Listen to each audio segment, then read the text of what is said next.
Imagine walking through a corridor where the concrete walls are 18 inches thick enough to stop a riot, thick enough to muffle screams, thick enough to trap 800 human souls in 60,000 square feet of gravel and despair. In 1930, the state of New York spent $10 million to build what they called a correctional facility. What they actually built was a machine designed to break men's spirits through mathematical precision. 64 square feet per cell, 87 cents per day for food, 8 counts every 24 hours, 41 years of silence enforced through isolation so complete that complaints disappeared into filing cabinets where they gathered dust for decades. But on September 9, 1971, the machine broke down.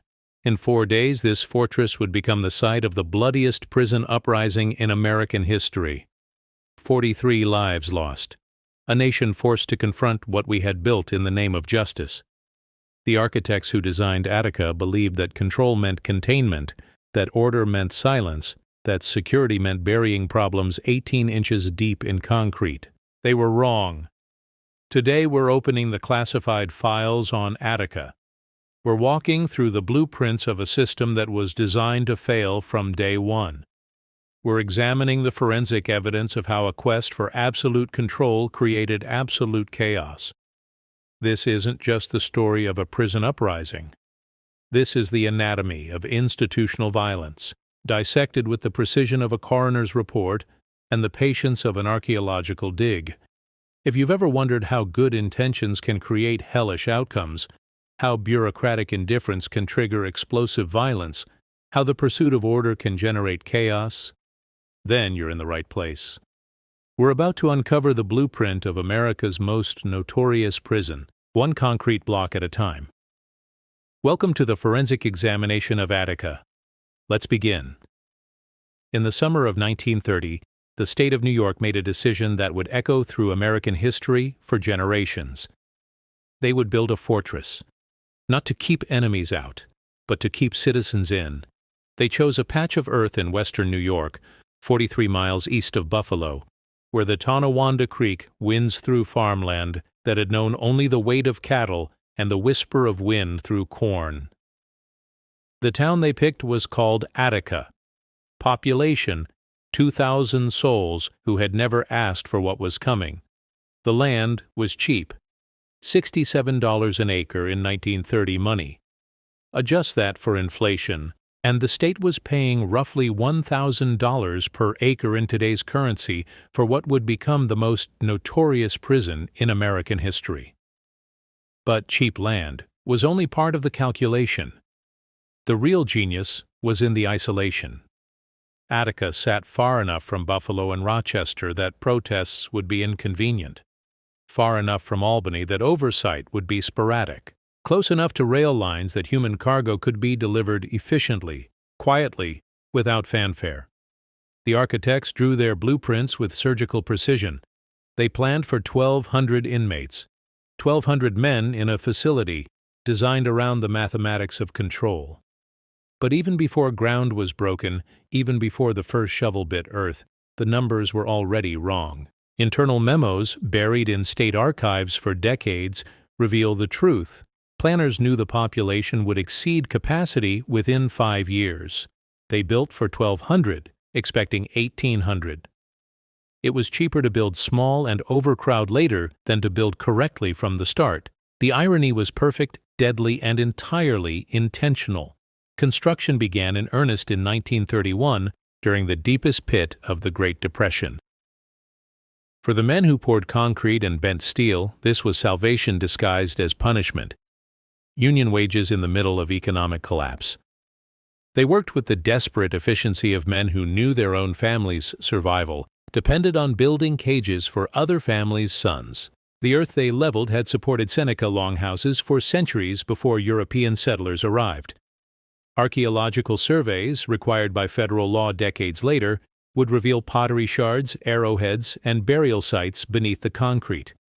But in 1931, such concerns were luxuries the state couldn't afford. The ancient soil was scraped away, trucked off, replaced with gravel and aggregate trucked in from quarries 30 miles north. The concrete arrived by rail car, 40 tons at a time.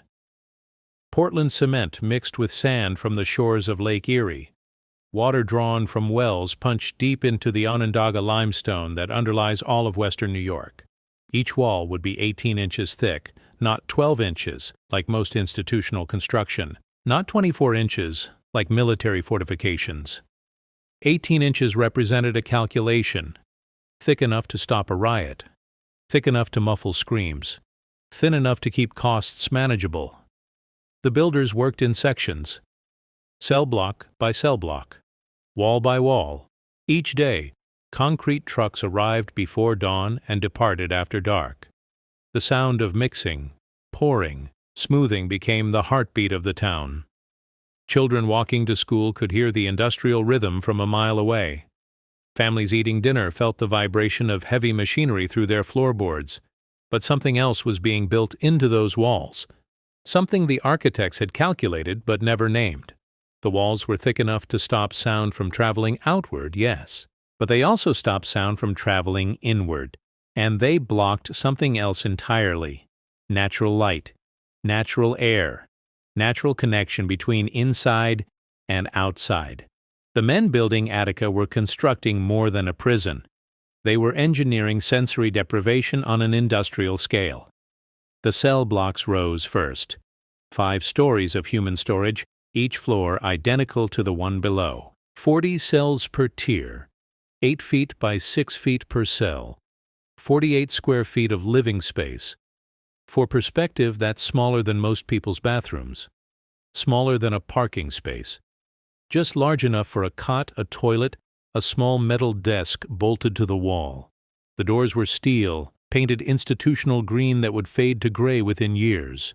Each door featured a slot for food trays and a window the size of a paperback book. The locks were mechanical, operated by keys that weighed half a pound each. No electronics, no computers, no fail-safes. Just steel, springs, and human judgment. Catwalks connected the cell blocks, elevated highways for guards to observe without being observed. The sightlines were calculated with mathematical precision. From any guard station, a man could see into 60% of the cells on a given tier. But the geometry created something else: blind spots, corners where sightlines failed, spaces where inmates could gather, plan, whisper without being seen. The designers knew about these blind spots. Engineering reports, stamped and filed, acknowledged them explicitly, but eliminating them would have required more steel, more labor, more money. The blind spots stayed. They would matter later. The watchtowers came last, 4 concrete sentinels rising above the cell blocks like gray fingers pointing toward heaven. From the tallest tower, a guard with binoculars could see approaching vehicles from 2 miles away, could count inmates in the exercise yard, could spot trouble before it started, or appeared to start, or might start if conditions were right. But the towers had their own flaw. They were designed for watching, not for listening. The concrete construction that made them stable also made them acoustically isolated. Guards in the towers could see everything and hear almost nothing. They could watch a fight begin, but couldn't hear the words that started it. Could observe crowds gathering, but couldn't detect the mood, the tension, the tipping point. Attica was being built to watch everything and hear nothing. It was a choice that would prove fatal. By winter of 1932, the basic structure was complete. 5 cell blocks, administrative buildings, kitchen facilities. The exercise yard they called D-yard, a rectangle of dirt and gravel surrounded by concrete walls 24 feet high, big enough to hold 1,000 men, though no one planned for that many to be there at once. Then the budget cuts began. The Great Depression had deepened. New York State faced massive revenue shortfalls. Construction was nearly finished, but the final details, the details that would determine how livable the prison would be, became casualties of fiscal necessity. Recreation space, originally planned to include indoor gymnasiums and craft workshops, was slashed to a single room with concrete floors. Food budgets were trimmed from $1.80 per inmate per day to $1.40. Staffing ratios were reduced from 1 guard per 8 inmates to 1 guard per 12 inmates during most shifts. Each cut saved money. Added together, the savings amounted to 8 cents per inmate per day. 8 cents. In 1932 dollars, that's about $1.50 in today's money. The state of New York was saving $1.50 per day per inmate by making Attica a harder place to survive. Those pennies would compound into something much more expensive. On September 15, 1933, the first bus arrived at Attica Correctional Facility. 37 men chained at the waist, shackled at the ankles, transported from overcrowded prisons across the state. They were processed through intake like packages through a warehouse. Strip-searched, photographed, assigned numbers that would replace their names in official communication. Inmate 47B 1221. Inmate 47B 1222. Inmate 47B 2023. The numbers told a story. 47 was the prison's designation code. B indicated the cell block assignment. The final 4 digits were sequential. Every man who passed through Attica would be measured, weighed, catalogued, and reduced to 9 characters stamped on a metal bracelet that would cut into his wrist if he tried to remove it. The intake process was designed for speed, not dignity. 20 minutes per inmate from bus to cell. Personal belongings confiscated, catalogued, stored in boxes that gathered dust in basement storage rooms. Family photographs became contraband. Letters from home became evidence of outside contact requiring monitoring. Within weeks, more buses arrived. Then more. By Christmas 1933, Attica housed 843 men, still below the official capacity of 1,200, but close enough that cell assignments required careful planning. Single cells, intended for 1 man, began housing 2. Double cells, designed for maximum occupancy of 2, began housing 3. The mathematics of confinement were shifting. 64 square feet per cell, divided by 2 men, meant 32 square feet of living space per person. Less than a quarter of what federal housing guidelines recommended for migrant farm workers. Less than half what military regulations required for soldiers in barracks. But the men in Attica weren't farm workers or soldiers. They were inmates.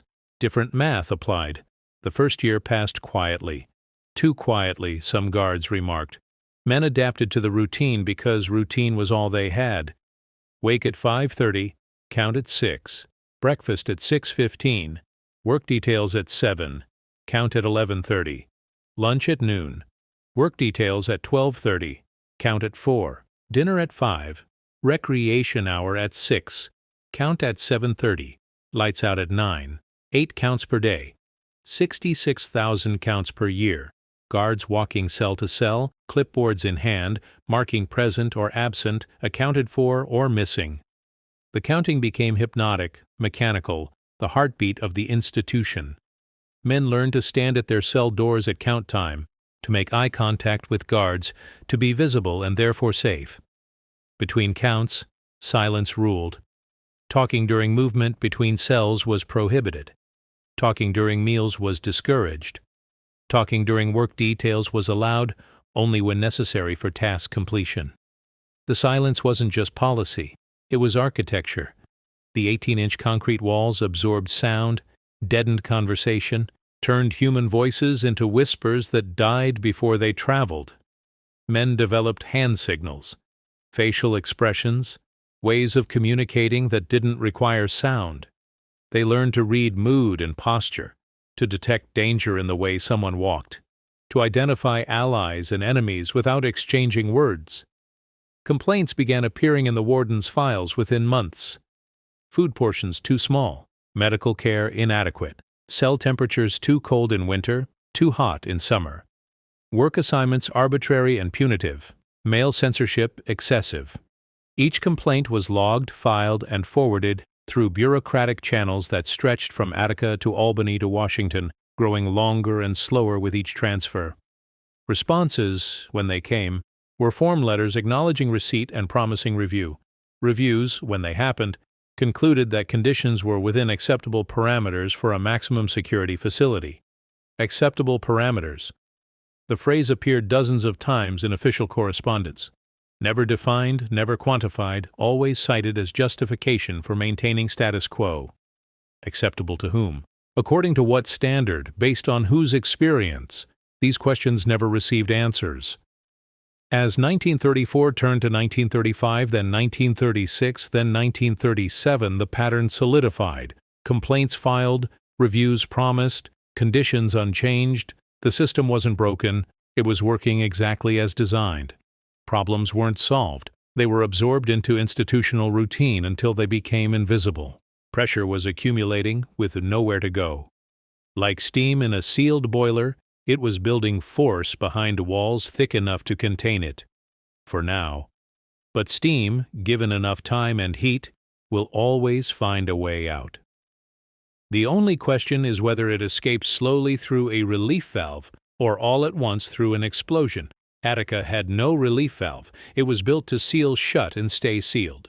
The men who designed it believed that control meant containment, that order meant silence, that security meant isolation. They were about to discover the difference between control and pressure, between order and suppression, between security and a powder keg waiting for a spark.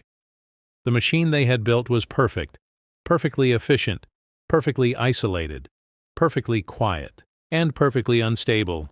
The morning count at Attica began at 5:30 sharp every single day, without exception, 365 days a year.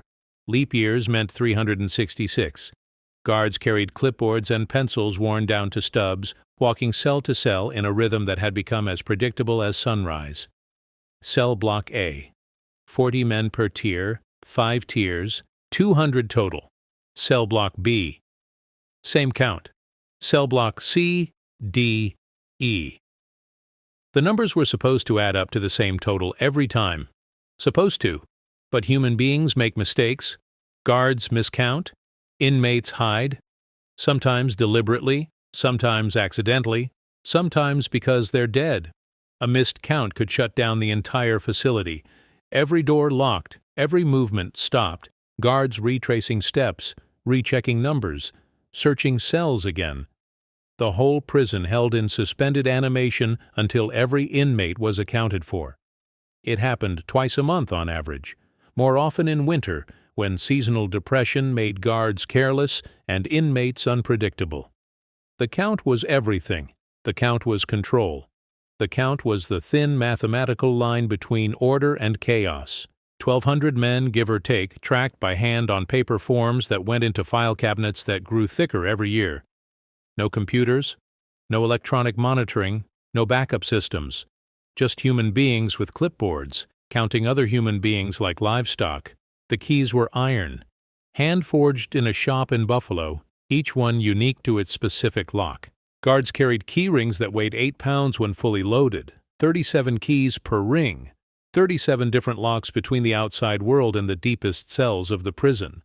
The sound of keys became the soundtrack of Attica, jangling when guards walked, grinding when locks turned, silent when dropped on concrete floors, which happened more often than anyone admitted in official reports. Winter was the enemy of mechanical security. Iron contracts in cold.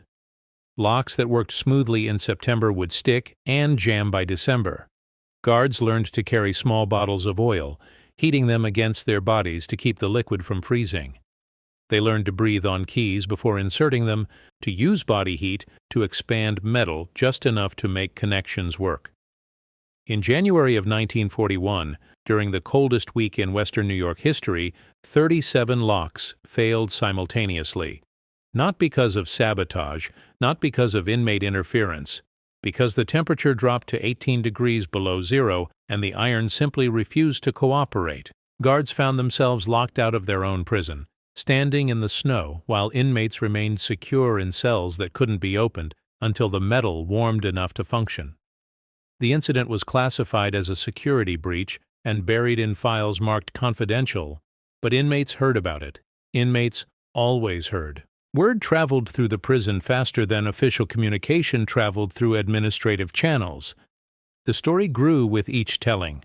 37 locks became 50. 50 became 100. The truth became legend, and the legend became hope. The system could fail. The machine had weaknesses. Nature was more powerful than engineering. D-Yard was an accident waiting to happen. Designed as an exercise area for small groups of inmates, it had evolved into something much more dangerous. The only space in the prison where large numbers of men could gather freely. The yard measured 200 feet by 300 feet.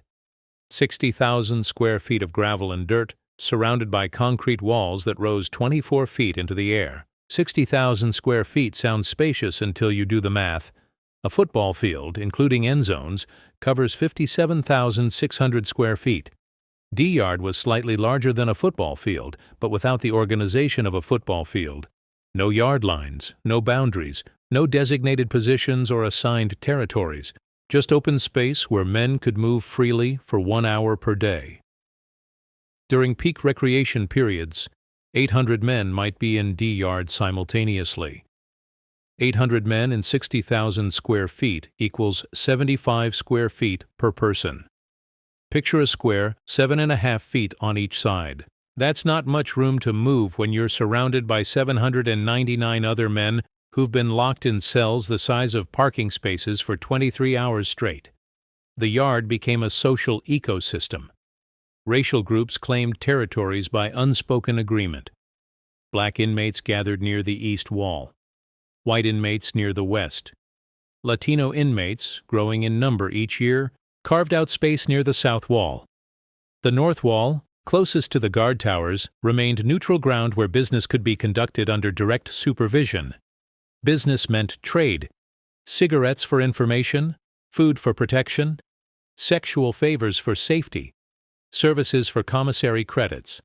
A complex economy developed in D-Yard, invisible to guards, but essential for survival inside the walls. Men who had never managed budgets on the outside became experts at calculating exchange rates between commodities that had no official value. The yard was also where news traveled. New arrivals shared information from the outside world. Veteran inmates passed down wisdom about surviving inside. Rumors spread like viruses, growing more dramatic and less accurate with each transmission. A fight in Buffalo became a riot. A policy change in Albany became persecution. A delayed visitor became evidence of family abandonment. And the yard was where organizing happened. Quiet conversations in corners, hand signals across crowds, plans formed and reformed and abandoned and reformed again. Leadership emerged through natural selection. The strongest, smartest, most persuasive inmates became unofficial representatives of their racial and geographic groups. They settled disputes, negotiated truces, planned responses to administrative changes.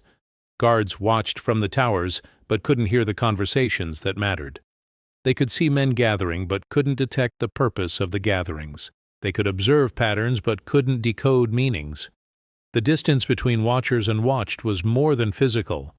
It was cultural, linguistic, experiential. Guards and inmates occupied the same space but lived in different worlds. Food became a flashpoint earlier than anyone expected. The original budget of $1.40 per inmate per day had been cut again in 1939, then again in 1943, then again in 1946. By 1950, the prison was spending 87 cents per day to feed each man. 87 cents, when adjusted for inflation, purchased about $8 worth of food in today's market. $8 per day to cover breakfast, lunch, dinner, and any snacks or supplements needed for men performing manual labor 8 hours daily. The mathematics of malnutrition were simple. Reduced budgets meant reduced portions. Reduced portions meant constant hunger. Constant hunger meant increased tension, shortened tempers, and desperation that made men willing to take risks they wouldn't have considered when properly fed. But the connection between food budgets and security incidents never appeared in official reports. Budget cuts were administrative decisions. Violence was a disciplinary problem. The two were never linked in bureaucratic thinking. Breakfast was oatmeal, toast, and coffee, every single day. Lunch was soup, sandwich, and water. Dinner was a protein of unknown origin, a starch, a vegetable that had been boiled until it lost nutritional value and taste. Portion sizes were measured with scientific precision to provide the minimum calories necessary to maintain life and work capacity, but no more. Men lost weight. 20 pounds, 30 pounds, 40 pounds during long sentences. They learned to eat slowly to trick their stomachs into feeling fuller. They learned to save bread crusts for later, hiding them in cells despite regulations prohibiting food storage. They learned to trade labor for extra portions, sexual favors for commissary privileges, information for access to kitchen jobs where food theft was possible. The prison paid inmates for work. 15 cents per hour for kitchen duty, 12 cents per hour for laundry, 10 cents per hour for general maintenance, 8 cents per hour for field work. These wages, even accounting for 1950s dollars, amounted to less than $2 per hour in today's money. Men worked 40 hours per week for less than $80 worth of purchasing power. Prison commissary prices, meanwhile, were inflated 30% above outside retail prices. A pack of cigarettes cost 40 cents inside when the same pack sold for 25 cents in town. The economic system was designed to keep inmates financially dependent on the institution while providing the minimal compensation necessary to incentivize compliance with work requirements. Men could work full-time for months and still lack enough money to purchase basic necessities like soap, toothpaste, or writing paper. They could labor for years and never accumulate enough savings to support themselves during the transition period following release. But the economics revealed something else: the degree to which human dignity had been quantified and commoditized. 15 cents per hour wasn't a wage, it was a mechanism of control. Just enough money to create hope, not enough money to create independence. Just enough purchasing power to make commissary items meaningful, not enough purchasing power to make meaningful choices. The racial composition of Attica was changing as America changed. In 1933, the prison population was 67% white, 28% black, 5% other. By 1955, it was 51% white, 43% black, 6% other. By 1965, it was 39% white, 55% black, 6% other. The shift reflected changes in urban policing, judicial sentencing patterns, and economic opportunities in post-war America.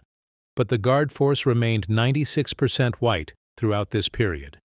Hiring practices, union agreements, and informal networking ensured that corrections jobs went to men from local farming communities where racial diversity was minimal and cultural understanding was limited. Guards and inmates increasingly came from different worlds, spoke different languages, carried different assumptions about authority, respect, and human dignity. The cultural disconnect created daily friction. Guards interpreted inmate behavior through their own cultural lens, often misreading social cues and responding inappropriately to situations they didn't understand. Inmates perceived guard actions as racially motivated, even when race wasn't a conscious factor. Misunderstanding compounded into mistrust, which hardened into hostility. Disciplinary actions fell disproportionately on Black and Latino inmates. Not because of explicit racial bias, according to administrative reviews, but because of behavioral patterns that triggered disciplinary responses more frequently. What constituted a behavioral pattern was never clearly defined. What constituted an appropriate response was left to individual guard discretion. The system created space for bias to operate without being acknowledged or addressed. Solitary confinement became the standard punishment for violations, ranging from talking during meals to suspected gang activity to showing disrespect to guards. Disrespect was broadly defined and subjectively determined. Making eye contact too directly, not making eye contact when addressed. Speaking too loudly, speaking too quietly, moving too quickly, moving too slowly. The boundaries shifted depending on the guard, the day, the mood, the weather. Men could spend months in solitary for infractions that wouldn't merit traffic tickets on the outside. 23 hours per day in cells smaller than their regular cells, with 1 hour of exercise in a concrete pen barely large enough for walking. No books, no radio, no human contact except for daily food delivery and weekly medical checks. Psychological isolation designed to break resistance and ensure compliance. But isolation also concentrated anger. Men emerged from solitary more hostile, not less, more determined to resist, not more willing to comply. The punishment system was creating the very problems it was designed to prevent. Administrators knew this. Internal memos documented the pattern clearly. But changing the system would require admitting the system was wrong, and institutional pride prevented that admission. By 1970, a formal list of inmate demands had been circulating quietly through the cell blocks for 18 months, 27 specific requests, ranging from improved medical care to fair wages to basic human dignity. The demands weren't revolutionary, they were reasonable. Nutritious food, clean drinking water, educational opportunities, religious freedom, protection from guard brutality, due process in disciplinary hearings. The document reached the warden's office in the spring of 1970. It was reviewed by administrative staff, forwarded to Albany for policy guidance, and filed in cabinets where it remained for months without official response. Inmates waited. Guards watched. Administrators conducted meetings about the possibility of conducting meetings to address the issues raised in the document. Silence became the answer, not rejection, which would have required explanation, not acceptance, which would have required action, just silence. The institutional equivalent of holding one's breath and hoping problems would disappear through neglect. But problems don't disappear through neglect. They accumulate, they compound. They gather mass and momentum until they become impossible to ignore. Attica had become a pressure cooker with the safety valve welded shut. Steam was building, temperature was rising, and the laws of physics guaranteed that something would give way. The only question was when, and where, and how much damage would be done when the explosion finally came. In Cell Block D, on a Tuesday night in August 1971, an inmate named Herbert X. Blyden sat on his narrow cot, writing a letter to his sister in Harlem. The letter would never be mailed. It would be confiscated during a random cell search the following week and filed as evidence of potential security threat. But in the letter, Blyden wrote words that captured what hundreds of men were feeling but couldn't say aloud. "This place is a tomb for the living. They have buried us alive and thrown away the dirt. But the dead don't stay buried forever. Something is coming. I can feel it in the walls, in the air, in the silence between the counts. Something is coming, and when it arrives, these walls won't be thick enough to contain it." The letter would be discovered in state archives 40 years later during research for a documentary about prison reform. By then, Blyden was dead, killed during the retaking of D Yard on September 13, 1971. But his words had proven prophetic. Something was coming. Something that would transform Attica from a name on a map to a symbol burned into American consciousness. The machine was perfect. The pressure was unbearable. And time was running out. The morning of September 9, 1971, began like every other morning at Attica for the previous 38 years. Guards reported for duty at 5:15. Inmates stirred in their cells at 5:30. The first count of the day commenced at 5:45 sharp. But beneath the surface routine, something was different. Tension had crystallized into intention. Whispered conversations had evolved into coordinated planning. The accumulated pressure of 4 decades was about to find its release valve. It started with a misunderstanding so minor that it should have been forgotten within minutes. 2 inmates, Frank Lott and Carl Jones L., were being escorted from their cells to different work assignments when their paths crossed in a narrow corridor between cell blocks A and B. Standard procedure required one escort to wait while the other passed. But Guard Williams was new, hired just 3 weeks earlier, and Guard Rodriguez was tired, working his 6th consecutive double shift due to chronic understaffing. The guards gave conflicting instructions. Williams told Lott to stop and wait. Rodriguez told Jonesell to keep moving. The inmates, following orders, found themselves face-to-face in a corridor designed for single-file movement. Words were exchanged, not threats. According to witness statements gathered later, just confusion. Who should move first? Who had right of way? What were they supposed to do when guards gave contradictory commands? Guard Williams interpreted the conversation as insubordination. Guard Rodriguez heard disrespect in Jonesel's tone. Both reached for their radios simultaneously, calling for backup to handle what they perceived as a developing confrontation. The radio chatter alerted guards throughout the complex that trouble was brewing in Corridor 7.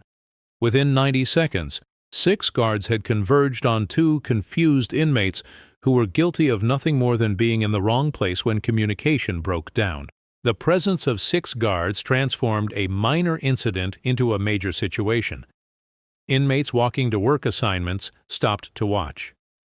Other guards, hearing radio traffic, abandoned their posts to assist with crowd control.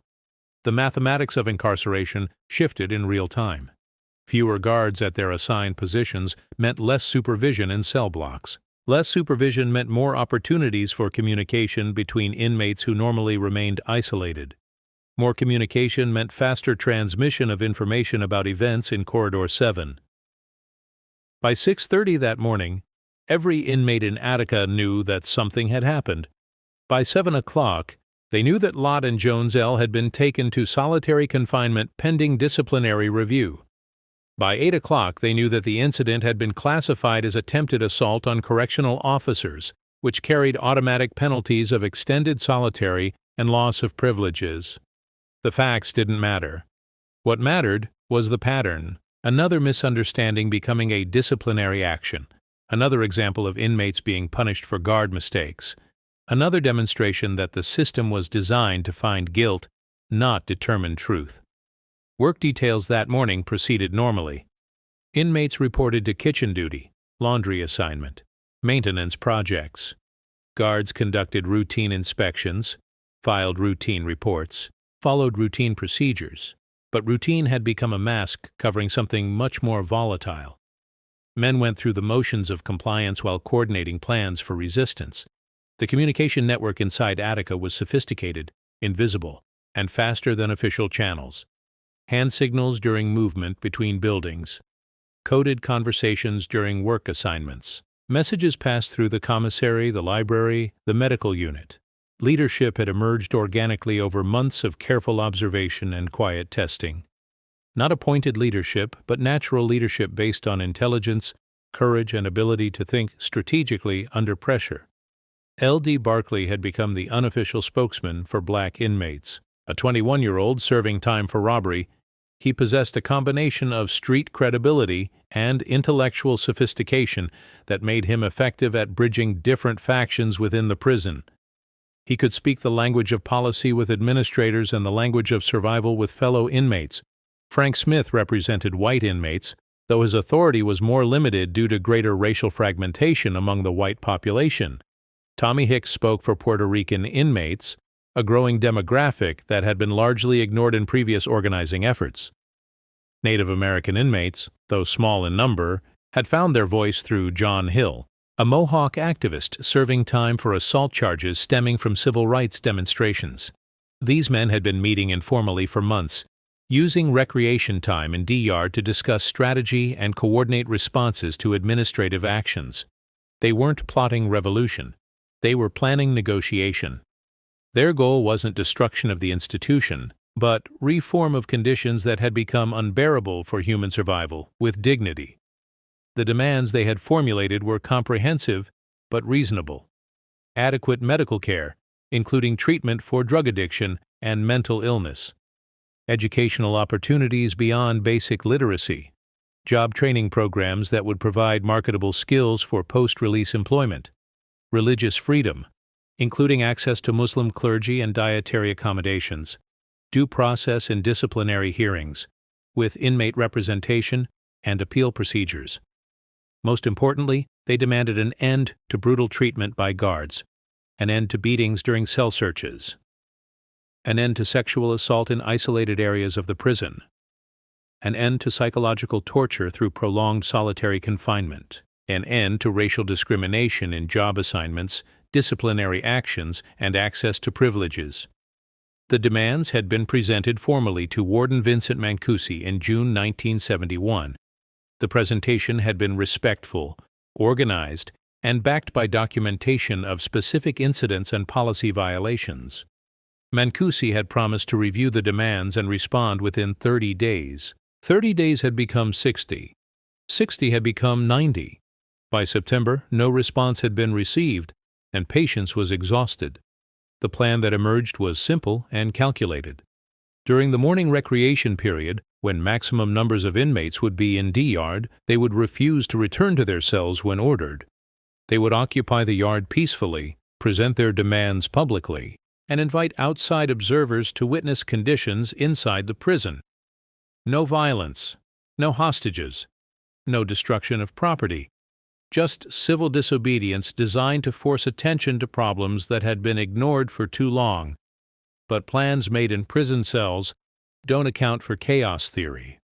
Small changes in initial conditions can produce vastly different outcomes. The incident in Corridor 7 that morning had changed the initial conditions. Instead of calm preparation for peaceful demonstration, there was anger. Instead of controlled tension, there was volatility. Instead of coordinated leadership, there was spontaneous reaction. The morning recreation period began at 9:30. 812 inmates filed into D-yard under normal guard supervision. 43 guards stationed around the perimeter, in towers, and at checkpoint positions. The ratio was typical: 1 guard for every 18 inmates. Manageable numbers under routine conditions, but insufficient for crisis management. At 10:15, the whistle blew for return to cell blocks. This was the moment of truth. The planned demonstration called for inmates to sit down peacefully and refuse to move. Mass civil disobedience designed to create a bargaining situation without creating a security threat. But someone threw a rock. Whether it was part of the plan or spontaneous anger, whether it was intended as a signal or an act of frustration, whether it was thrown by an inmate or planted by an agent provocateur, would be debated for decades. What mattered was the immediate effect. The rock struck guard Harold Miller in the face, breaking his nose and sending blood streaming down his uniform.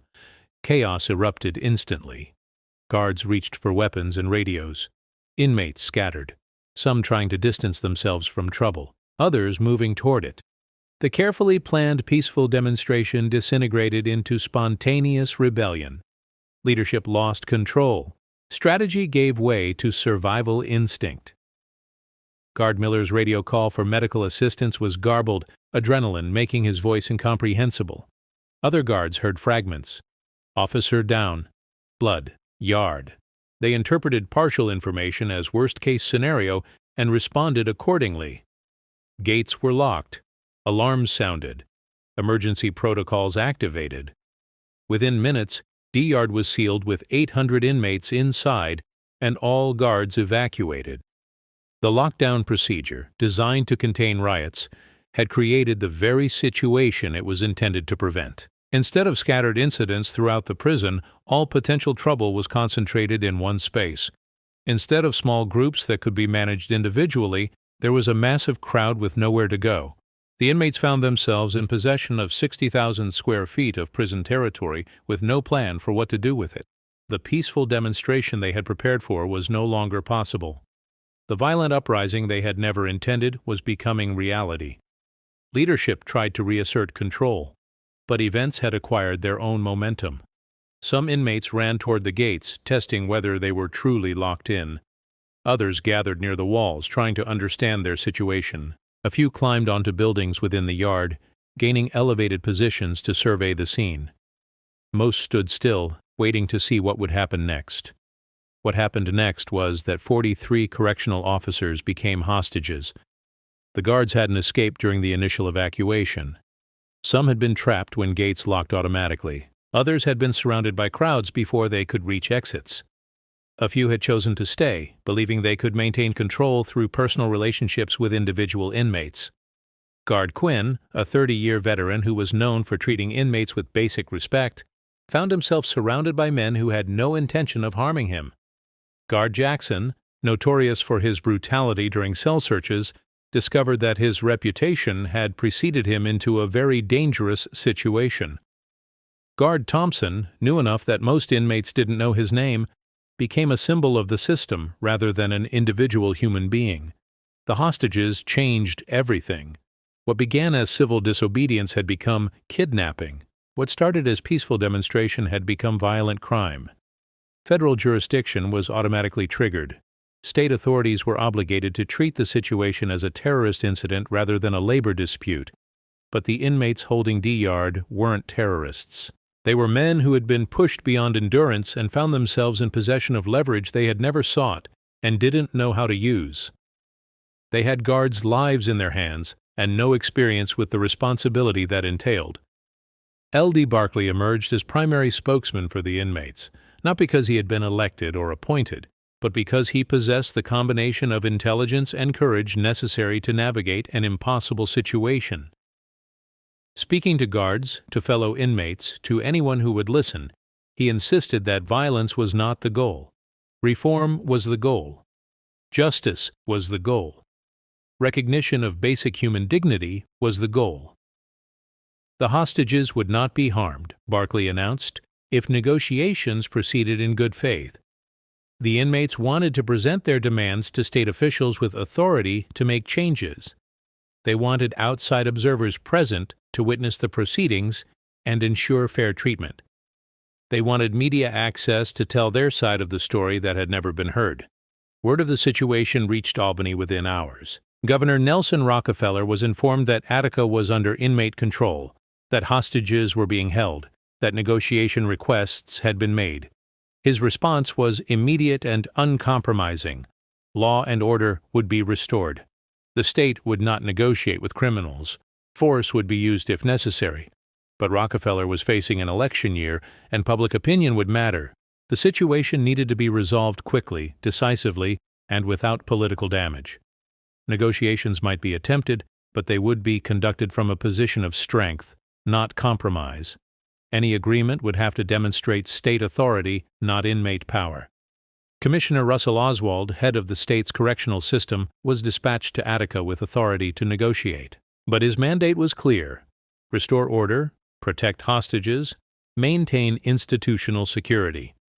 Reform demands were secondary to immediate crisis resolution. Long-term changes were less important than short-term stability. The first negotiation session took place at the main gate of D-Yard on the afternoon of September 9th. Oswald, accompanied by state officials and prison administrators, faced Barkley and other inmate representatives across a barrier that was both physical and philosophical. The two sides spoke different languages, operated from different assumptions, and defined success in incompatible ways. Inmates wanted substantive reform of conditions they considered inhumane. Administrators wanted restoration of institutional control they considered essential for public safety. Inmates measured progress by changes in daily life inside prison walls. Administrators measured progress by maintenance of security protocols and bureaucratic procedures. The conversation was civilized, respectful, and fundamentally doomed from the beginning. Both sides were negotiating for outcomes the other side could not provide. Inmates had no authority to end the uprising without guarantees of reform. Administrators had no authority to guarantee reforms without approval from Albany. Albany had no intention of appearing to reward criminal behavior with policy concessions. But the negotiation process served other purposes. It provided time for tactical planning on both sides. It gave inmates opportunity to present their case to outside observers. It allowed administrators to document good faith efforts at peaceful resolution. Most importantly, it created the illusion that resolution was possible through dialogue rather than force. Outside observers arrived throughout the day. Journalists, civil rights activists, clergy, and politicians drawn by news coverage that was already describing Attica as the largest prison uprising in American history. Their presence changed the dynamics of the situation, creating public pressure for peaceful resolution while simultaneously raising stakes for all parties involved. The observers included Bobby Seale, chairman of the Black Panther Party; William Kunstler, attorney for civil rights activists; Herman Badillo, Puerto Rican congressman from New York; Tom Wicker, columnist for the New York Times. Their presence legitimized inmate demands while complicating administrative responses. Television cameras broadcast images from D-Yard to living rooms across America. Viewers saw inmates conducting themselves with dignity under extreme pressure. They saw hostages being treated humanely by men who could have killed them easily. They saw a story that contradicted official narratives about dangerous criminals deserving whatever treatment they received. Public opinion began shifting towards sympathy for the inmates. Mail arrived at the governor's office supporting their demands for basic human rights. Editorial writers called for prison reform. Religious leaders sermonized about justice and compassion. Political pressure mounted for resolution through negotiation rather than force. But pressure was building on the other side as well. Guards' families demanded action to rescue the hostages. Conservative politicians criticized negotiations as weakness in the face of criminal behavior. Law enforcement officials argued that accommodation would encourage similar uprisings at other institutions. As day turned to evening, then evening to night, conditions in DR deteriorated. 800 men in an outdoor space with minimal sanitation facilities. September nights in western New York were cold, and most inmates had been caught outside in summer clothing. Food was improvised from kitchen supplies accessible through broken windows. Water came from maintenance spigots intended for cleaning, not drinking. The hostages were housed in improvised shelters constructed from materials available in the yard. Inmates shared blankets, food, and what little medical supplies they could obtain. Despite fears and tensions, no hostages were seriously injured during the first day. Some were treated better than they had ever been treated by fellow staff members. But the situation was inherently unstable.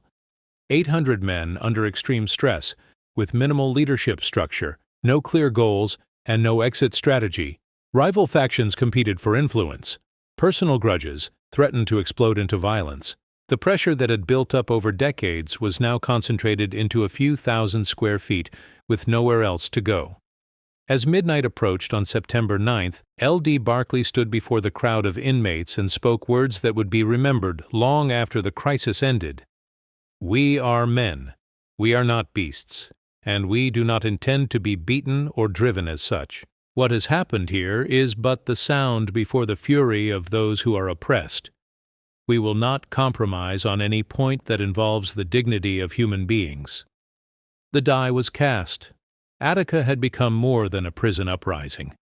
It had become a test of American values, a confrontation between different visions of justice, a moment when the contradiction between ideals and reality could no longer be hidden behind concrete walls 18 inches thick. 4 days stretched ahead. 4 days that would reshape American corrections, challenge institutional authority, and leave scars that remain visible 50 years later.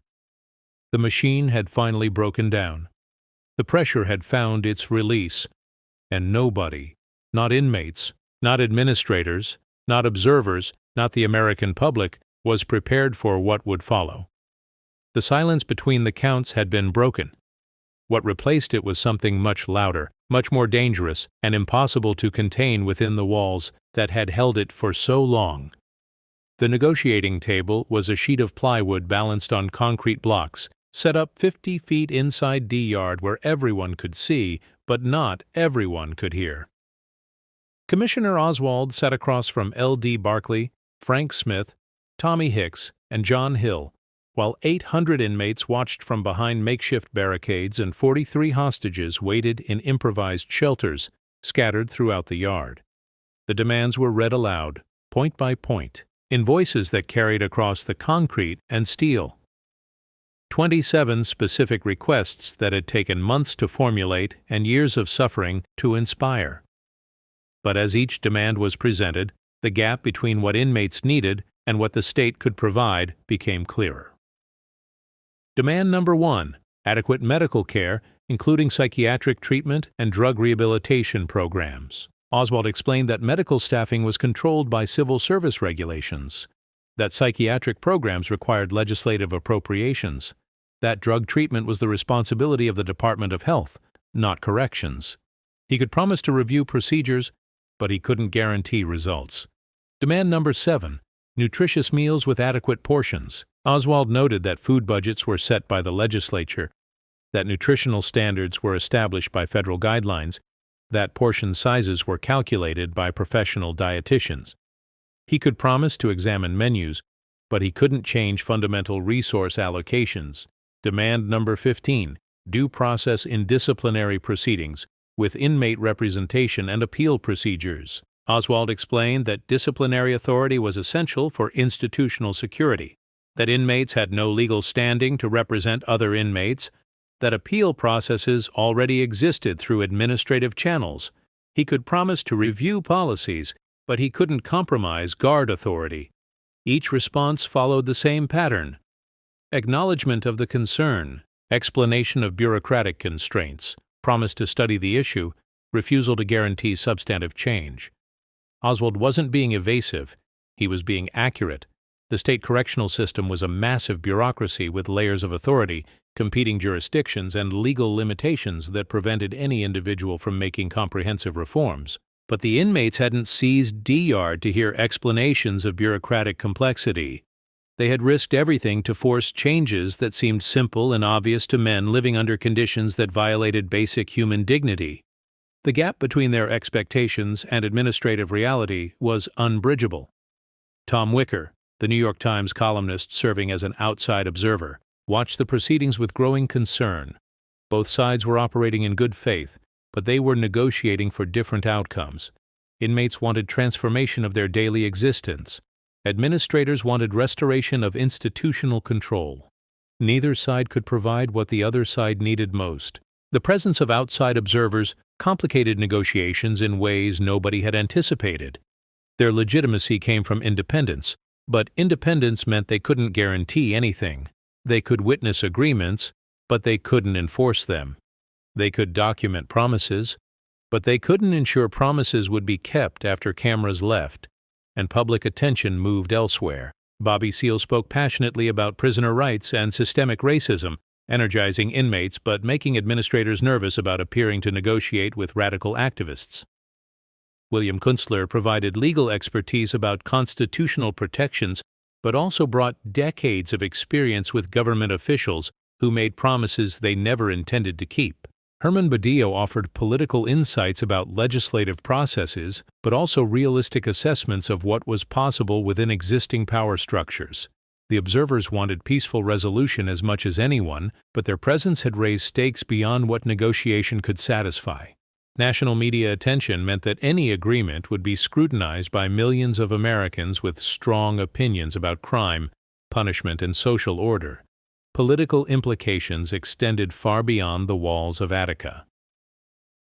As negotiations continued into the second day, conditions in D-Yard were deteriorating rapidly.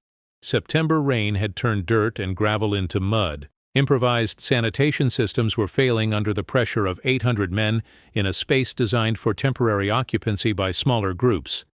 Food supplies were running low, and inmates were sharing inadequate resources with hostages who needed to be kept healthy and safe. The hostages had become symbols rather than individuals. To administrators, they represented state authority under assault by criminal elements. To inmates, they represented the system that had brutalized and dehumanized men for decades. To outside observers, they represented innocent victims caught in the middle of social conflict they hadn't created. But inside D-Yard, the reality was more complex. Guard Harold Miller, whose broken nose had triggered the initial chaos, was being treated by an inmate who had trained as a medic before his conviction. Guard Robert Curtis was sharing food with inmates who had protected him from others who wanted revenge for years of mistreatment. Guard Michael Smith was discovering that men he had seen only as numbers and security risks were human beings with families, dreams, and stories of injustice that matched his own. The psychological pressure on everyone in D-Yard was becoming unbearable. Inmates knew they had crossed a line from which there might be no return. Hostages knew their lives depended on maintaining relationships with men who had every reason to hate them. Leaders on both sides knew that any mistake could trigger violence that would make peaceful resolution impossible. L.D. Barkley had emerged as the voice of reason among inmates, but his authority was fragile and dependent on delivering results that seemed increasingly unlikely. Some inmates wanted to release hostages immediately and surrender, trusting that good faith would be reciprocated. Others wanted to escalate demands and take more dramatic action to force state compliance. The coalition that had formed around common grievances was fracturing under pressure. Frank Smith struggled to maintain unity among white inmates who had less cohesive leadership and more varied responses to the crisis. Some wanted to distance themselves from what they saw as primarily Black and Latino concerns. Others recognized that reform would benefit all inmates regardless of race. The racial tensions that existed throughout American society were concentrated and intensified by the pressure cooker environment of D-Yard. Tommy Hicks represented Puerto Rican inmates who felt caught between black and white factions, often ignored by both sides despite facing discrimination and language barriers that affected their treatment throughout the correctional system. John Hill spoke for Native American inmates who brought perspectives shaped by centuries of conflict with government authorities who made treaties they never honored. The diversity of backgrounds and viewpoints among inmates made unified decision-making nearly impossible. What seemed reasonable to one group appeared dangerous to another. What one faction saw as necessary compromise looked like betrayal to others. The same divisions that weakened inmate solidarity throughout the correctional system were threatening to destroy their negotiating position when unity was most crucial.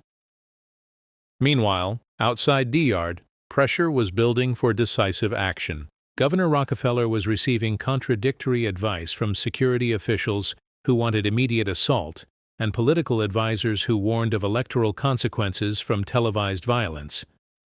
State police tactical teams were conducting reconnaissance and developing assault plans while publicly supporting negotiation efforts. The tactical planning revealed the fundamental problem with any forcible resolution: geography and mathematics. D-Yard was an enclosed space with limited exit points, containing 800 inmates and 43 hostages in close proximity. Any assault would inevitably result in casualties among people the assault was intended to protect, but allowing the situation to continue indefinitely was also unacceptable from security and political perspectives. Commissioner Oswald found himself in an impossible position. He had genuine authority to negotiate administrative changes, but not fundamental reforms. He could promise policy reviews, but not budget increases. He could modify procedures, but not transform institutional culture. The inmates needed more than he could deliver, but they had nothing to bargain with except hostages whose safety he was responsible for protecting. The media coverage was creating additional pressures for all parties. Television reports portrayed the uprising sympathetically, focusing on inmate demands rather than criminal charges they would face when the crisis ended. Newspaper editorials called for prison reform while also demanding protection for correctional staff.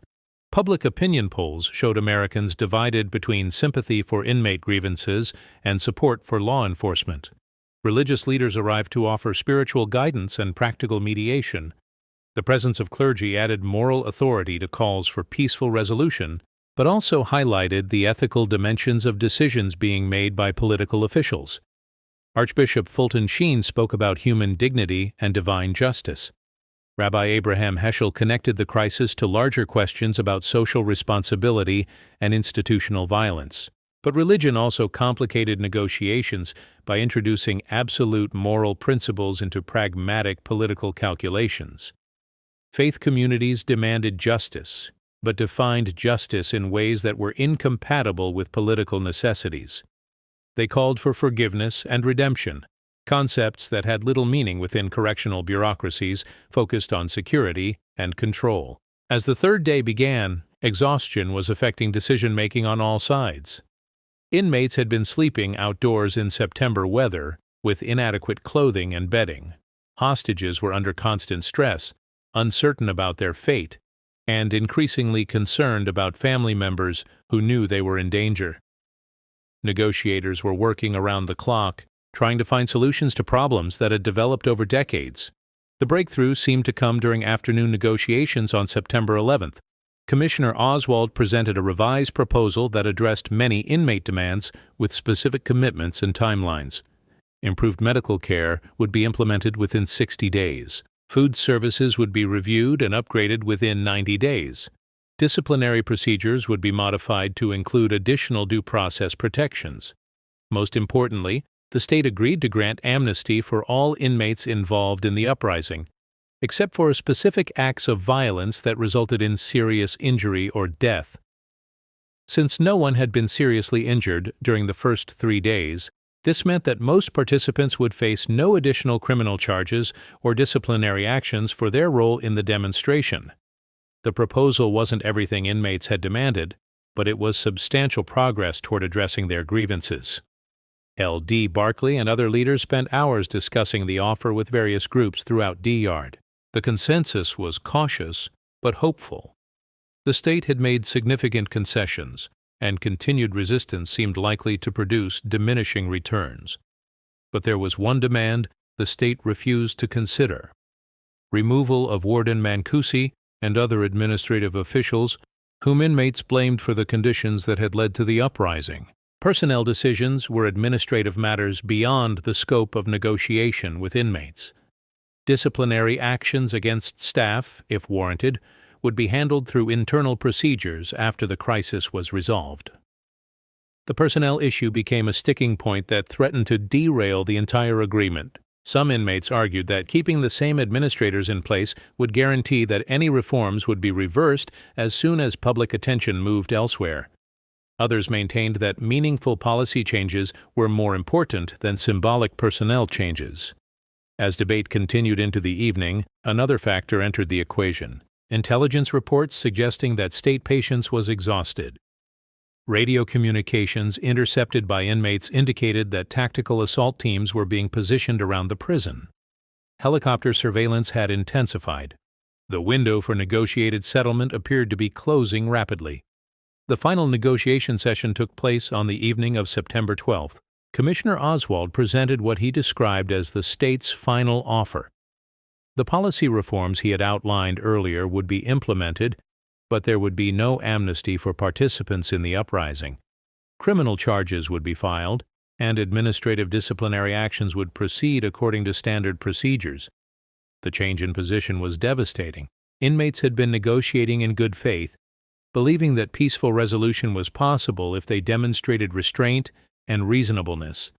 The withdrawal of amnesty meant that surrender would result in additional punishment regardless of how the crisis ended. Men who had risked everything for reform would face extended sentences in even worse conditions. L.D. Barkley's response was immediate and passionate. "What kind of a society is it that can send a man to die for a word of freedom? You will not take our dignity from us. You will have to kill us first."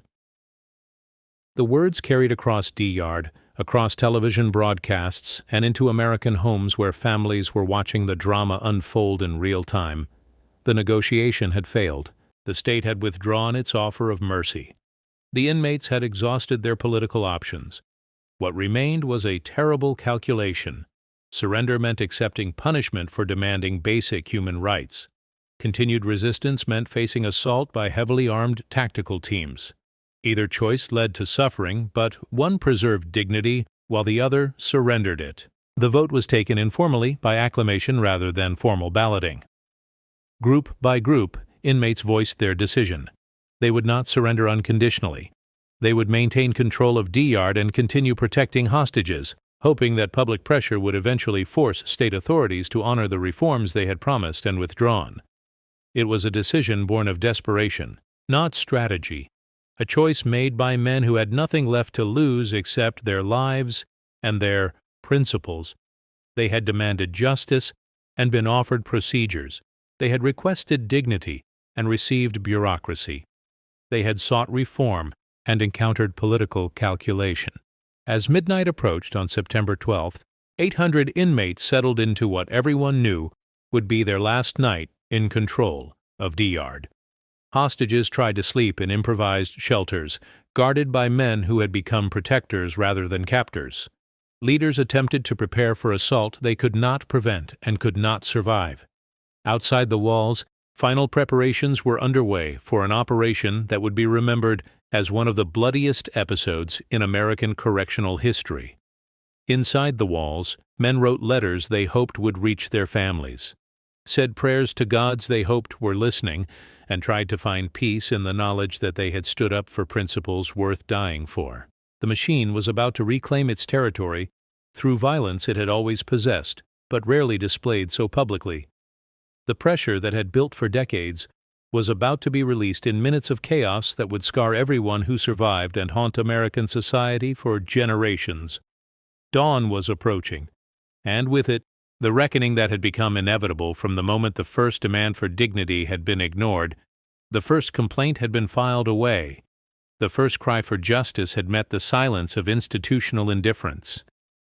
The negotiation was over. What came next would be written in blood and remembered in shame.